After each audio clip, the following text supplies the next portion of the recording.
सुप्रभात बच्चों, मैं आपका हिंदी विषय अध्यापक अर्जुन तुंदवाल आप सभी का हार्दिक स्वागत करता हूं, अभिनंदन करता हूं। कक्षा 12 की बात करें तो लगभग आपके 5 पाठ काव्य में और 5 पाठ गद्य खंड में समाप्त हो चुके हैं। आज हम काव्य खंड की तरफ बढ़ते हैं और हमारा जो पाठ होगा वह होगा शमशेर बहादुर सिंह से संबंधित। तो आज के अध्याय में हम शमशेर बहादुर सिंह का जीवन परिचय अध्ययन करेंगे और आने वाले अध्याय में हम बात करेंगे शमशेर बहादुर सिंह की रचना के बारे में। तो सबसे पहले अगर हम कोई भी पाठ पढ़ते हैं तो उससे पहले उस कवि का परिचय हमें आना जरूरी है। तो शुरुआत करते हैं हम आज के अध्याय से शमशेर बहादुर सिंह का जीवन परिचय। तो शमशेर बहादुर सिंह का जीवन परिचय बहुत ही महत्वपूर्ण है। अगर बात करें कक्षा 11 की पुस्तक, 12 की पुस्तक, 9 और 10, कहने का मतलब सभी कक्षाओं की दृष्टि से शमशेर बहादुर सिंह का परिचय पूछा जाता है। और बात करें प्रतियोगी परीक्षाओं की दृष्टि से तो यहां से भी प्रश्न बनकर निश्चित तौर पर आता है। तो एक संक्षिप्त रूप में हम इनका अध्ययन करते हैं। बात पूरी होगी पर संक्षिप्त रूप में अध्ययन करेंगे। कहने का मतलब यह है कि संपूर्ण जीवन परिचय होगा पर छोटे रूप में इनका अध्ययन करते हैं, समझने की कोशिश करें, उसके बाद ही आप इसके बारे में सोचें, विचारें। शमशेर बहादुर सिंह का जन्म 13 जनवरी 1911 एलम ग्राम में, आपकी पुस्तक में देखने को नहीं मिलेगी ये चीज। 13 जनवरी 1911 एलम ग्राम में देहरादून नामक स्थान पर, जो कि कहां पर है, उत्तराखंड में। तो ये पंक्ति हुई, शमशेर बहादुर सिंह का जन्म 13 जनवरी 1911 एलम ग्राम देहरादून उत्तराखंड में इनका जन्म हुआ है। बात करते हैं इनके पिता का नाम। इनके पिता का नाम है तारिफ सिंह, इनकी माता का नाम है परम देवी, इनके भाई का नाम है तेज बहादुर सिंह। इनके भाई का नाम क्या है? तेज बहादुर सिंह। इनके भाई का नाम है तेज बहादुर सिंह और इनका खुद का नाम है शमशेर बहादुर सिंह। इन दोनों भाइयों को इनकी मां हमेशा राम लखन की जोड़ी कहती थी। कहने का मतलब इनको राम और लक्ष्मण कहकर ही पुकारा करती थी। थोड़ा सा आगे बढ़ते हैं। एक प्रयोगवाद आया था, हिंदी साहित्य की बात करें तो प्रयोगवाद है, जैसे कि हमारा द्विवेदी युग है, भारतेंदु युग है, छायावाद है, प्रयोगवाद भी उसी का हिस्सा है। तो जो प्रयोगवाद है उसके प्रवर्तक हैं हमारे सच्चिदानंद हीरानंद बादशाह अज्ञे। इन्होंने 4 तार सप्तकों का निर्माण किया है। उसमें जो सेकंड तार सप्तक है, तार सप्तक होते हैं कि एक सप्तक में 7 कवियों का नाम लिया जाता है। उन 7 कवियों में जो सेकंड तार सप्तक है उसमें इनका नाम लिया जाता है शमशेर बहादुर सिंह का। अगर हिंदी साहित्य में विशेष अध्ययन करते हैं, हम विस्तृत अध्ययन पे चलते हैं तो तार सप्तकों के बारे में पढ़ते हैं। आपकी नॉलेज के हिसाब से सिर्फ इतना काफी है कि शमशेर बहादुर सिंह सेकंड तार सप्तक के कवि कहलाते हैं।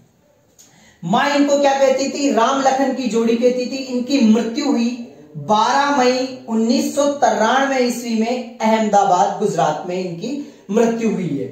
इनकी पत्नी का नाम है श्रीमती धर्म देवी। 18 वर्ष की आयु में, कौन? शमशेर बहादुर सिंह जब 18 वर्ष की आयु में थे तभी ही इनका विवाह हो गया था। किसके साथ? श्रीमती धर्म देवी के साथ। कर्म क्षेत्र की बात करें तो शमशेर बहादुर सिंह के 2 ही कर्म हैं। एक कवि रहे हुए हैं ये और एक लेखक है। कवि और लेखक होने के कारण ही आज हम इनका अध्ययन कर रहे हैं। इनकी भाषा पर कमांड की बात करें तो इनकी 2 विशेष भाषाओं पर इनकी कमांड थी, एक हिंदी पर और एक उर्दू पर।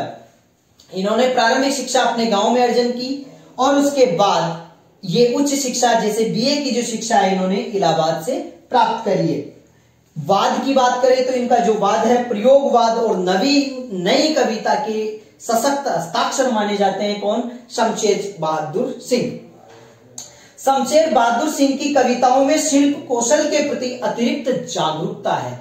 शिल्प कौशल के प्रति अतिरिक्त जागरूकता किसके रचनाओं में देखने को मिलती है? शमशेर बहादुर सिंह की। अब बात करते हैं इनकी रचनाओं की तरफ। इनकी रचनाओं में कुछ कविताएं 1956 में, कुछ और कविताएं 1961 में आई।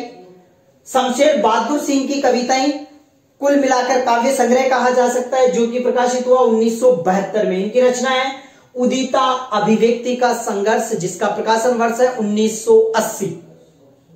इतने पास अपने, इसका प्रकाशन वर्ष है 1980।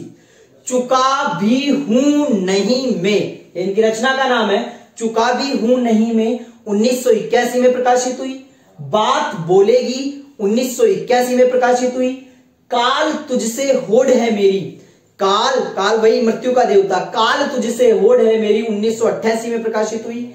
और शमशेर बहादुर सिंह की गजलें नाम से भी एक काव्य प्रकाशित हुआ है। इनको पुरस्कार दिए गए, मुख्य पुरस्कार है इनके साहित्य अकादमी पुरस्कार जो 1987 में 1977 में दिया गया साहित्य अकादमी पुरस्कार।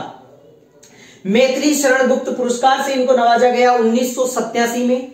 राष्ट्रीय कबीर सम्मान पुरस्कार से नवाजा गया उनको 1989 में। बात करते हैं पत्रिका के क्षेत्र में इनका क्या योगदान रहा है। देखो जो पत्रिका है रूपाब पत्रिका, इसमें सह संपादन के रूप में इन्होंने कार्य किया 1939 में। कहने का मतलब संपादन रूपाब का इन्होंने नहीं किया है, सिर्फ सह संपादन मतलब इसमें सहायता करिए। इसी तरह से पत्रिका कहानी में त्रिलोचन के साथ भी इन्होंने कार्य किया 1940 में। और अन्य नया साहित्य, माया, नयापत, ये पत्रिकाओं के नाम है, इनमें सह संपादन के रूप में इन्होंने कार्य किया है। आधुनिक अंग्रेज कवि एजरा पाउंड से इनकी निकटता मानी जाती है। अंग्रेज जो कवि हैं एजरा पाउंड, इनसे इनकी निकटता मानी जाती है शमशेर बहादुर सिंह की। ये हमारा सामान्य से परिचय हुआ शमशेर बहादुर सिंह का। अगर किसी को समझ में नहीं आया है तो शुरू से लेकर अंतिम तक एक बार अवश्य देखें, उसके बाद ही इसका अध्ययन करें ताकि आपको स्थायी रूप से ये दिमाग में बैठ जाए। आगे इनकी रचनाओं को लेकर मैं उपस्थित होऊंगा, तब तक के लिए धन्यवाद।